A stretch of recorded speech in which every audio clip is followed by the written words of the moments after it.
10 जुलाई को यूपी के कुख्यात अपराधी विकास दुबे की एक पुलिस एनकाउंटर में मौत हो गई। आखिर कौन है यह विकास दुबे जिसे कोई हीरो कहता है तो कोई राक्षस? क्यों अपनी गिरफ्तारी पर वह चिल्ला चिल्ला कर कहता है कि मैं कानपुर का विकास दुबे हूं? क्यों उसकी मौत पर जहां एक तरफ अपराधी अब पुलिस की गाड़ी में बैठने से डरने लगे हैं, तो दूसरी तरफ कुछ पुलिस वाले अदालत का दरवाजा खटखटा रहे हैं अपनी जान बचाने के लिए? क्या विकास का सो कॉल्ड फेक इनकाउंटर प्रजातंत्र के मुंह पर एक तमाचा था, या फिर यूपी पुलिस का बाकी अपराधियों को एक ऐलान कि अब तुम्हारी बारी है?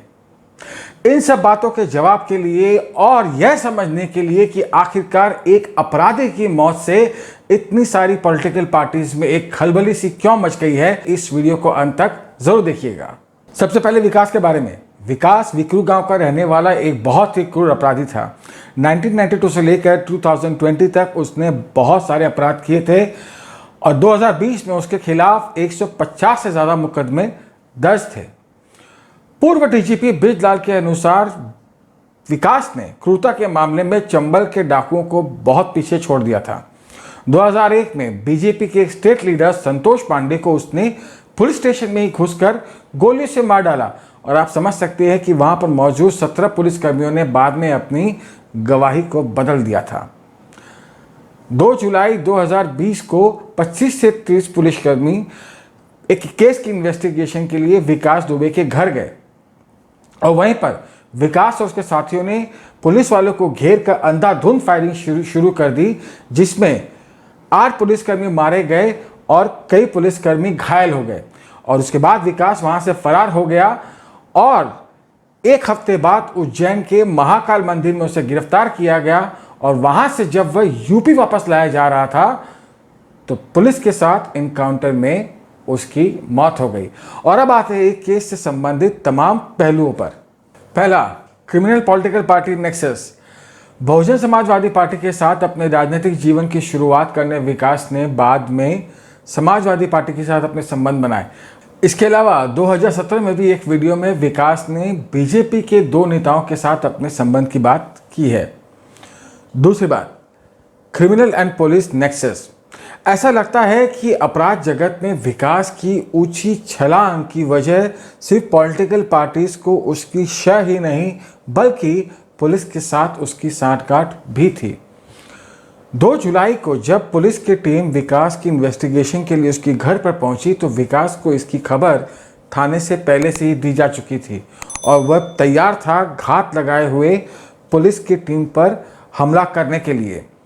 यहाँ तक कि पुलिस पर फायरिंग के बाद जब पुलिस की बैकअप टीम वहाँ पर पहुँचने वाली थी तो उसकी भी खबर विकास को पहले से ही लग गई और वह वहाँ से फरार हो गया। इसमें कोई संदेह नहीं कि इस पूरे प्रकरण से यूपी पुलिस की छवि काफ़ी धूमिल हो गई है।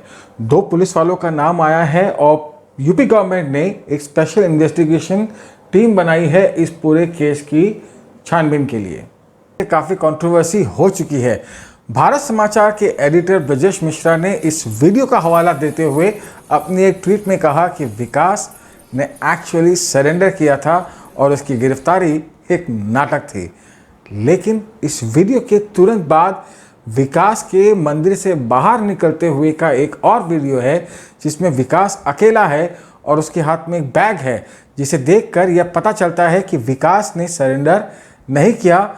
मंदिर के गार्ड्स और उज्जैन पुलिस ने मंदिर से बाहर निकलते हुए उसे घेरा और उसे गिरफ्तार किया गया।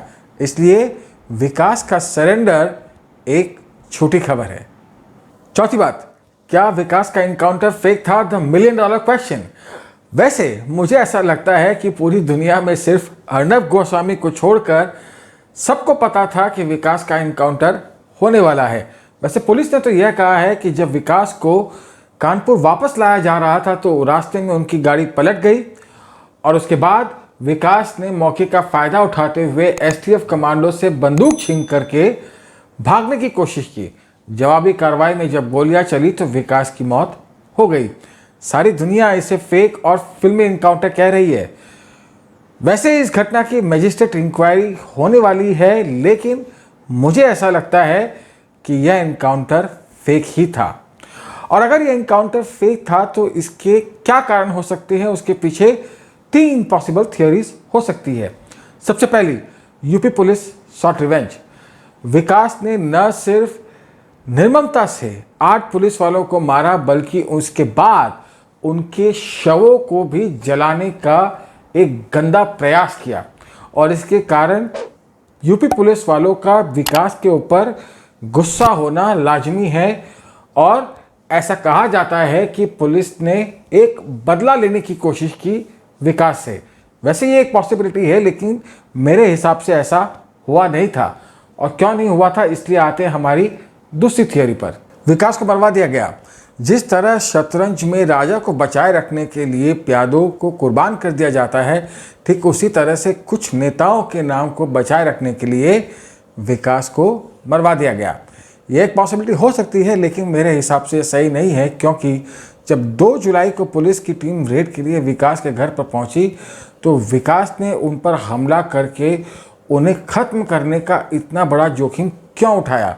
मेरे हिसाब से उसे यह पता था कि उसके इनकाउंटर का डिसीजन लिया जा चुका है और अपनी आत्मरक्षा में ही उसने इतना बड़ा कदम उठाया।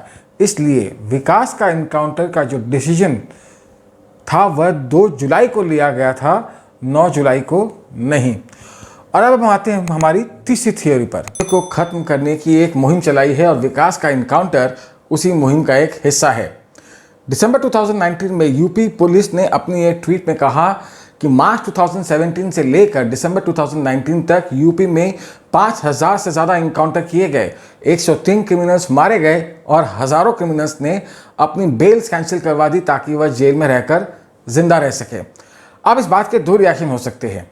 आप ये कह सकते हैं कि किसी डेमोक्रेटिक कंट्री में इनकाउंटर कल्चर का क्या काम है, यह हमारे संविधान और हमारी जुडिशरी सिस्टम का अपमान है।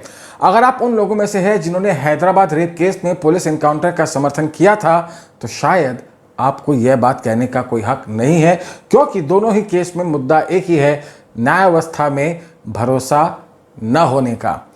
अगर आप भी उन लोगों में से हैं जिन्होंने उस समय भी पुलिस एनकाउंटर का समर्थन नहीं किया था तो आपके समर्थन में इंडिया टुडे की यह रिपोर्ट है जिसमें एक स्टिंग ऑपरेशन के द्वारा यह साबित किया गया कि कुछ या कई पुलिस ऑफिसर्स पैसों के बदले में फेक इनकाउंटर करने के लिए तैयार है। जाहिर सी बात है कि इसमें इनोसेंट सिविलियंस को भी खतरा बन जाता है। कुछ लोग यह भी कहते हैं कि हमारी पुलिस काफ़ी प्रेशर में काम करती है, population to cops ratio India में बहुत कम है और पुलिस को सही ढंग से ट्रेनिंग नहीं दी जाती। शायद मैं भी ऐसा ही कुछ कहता, लेकिन उसके बाद मैंने विकास का एक वीडियो देखा जिससे मुझे समझ में आया कि राजनीति और अपराध का मिश्रण कितना खतरनाक होता है। उत्तर प्रदेश और बिहार में राजनीति में, पुलिस में राजनीति का इतना ज्यादा दखल है कि आगे चल के राजनीतिज्ञों को लेके पब्लिक जूता लेके दौड़ेगी, राजनीति करने वालों को पसंद नहीं करेगी। किसी दिन शायद आपने बिहार के चंदा बाबू की वह कहानी सुनी हो जिसमें उन्होंने बताया कि उनके 2 बेटों को शहाबुद्दीन ने कैसे बीच बाजार में तेजाब से जलाकर मार डाला और जब उनके तीसरे बेटे ने न्याय की गुहार की तो उसे भी 10 साल बाद मुंबई में मार दिया गया। चंदा बाबू बताते हैं कि उन्होंने बिहार के तत्कालीन मुख्यमंत्री लालू प्रसाद यादव जी से भी मदद की। जब विनती की तो लालू प्रसाद जी ने उनसे कहा कि वह उनकी कोई भी मदद नहीं कर सकते थे शहाबुद्दीन के आगे। ऑनेस्टली जब मैं इस तरह की कहानी सुनता हूँ या देखता हूँ तो मुझे यही समझ में आता है कि अगर खेत में सही फसल बोनी है तो झाड़ झंकार का सफा होना बहुत ज़रूरी है। अगर अपराधियों के हाथ कानून से भी ज़्यादा लंबे होने लगे तो उन हाथों को काट देना ही बेहतर है। हो सकता है कि यह हमारे लोकतंत्र की हार है, लेकिन जब जजेस के फैसले अपराधियों के निर्देश के अनुसार होने लगे तो हमारे पास में और उपाय ही क्या बचता है। मैं समझ सकता हूं कि आप मेरी बात से असहमत हो, लेकिन अगर आप मेरी बात से सहमत हो या असहमत, मैं यह ज़रूर जानना चाहूँगा कि आप इस बारे में क्या सोचते हैं। इसलिए वीडियो के अंत में कमेंट सेक्शन में लिख कर मेरे साथ में शेयर करें। अगर इस तरह की एनालिसिस पसंद आती हो तो चैनल को सब्सक्राइब करके बेल आइकन पर क्लिक करना ना भूलें। मुलाकात होगी अगली वीडियो में, तब तक के लिए थैंक यू।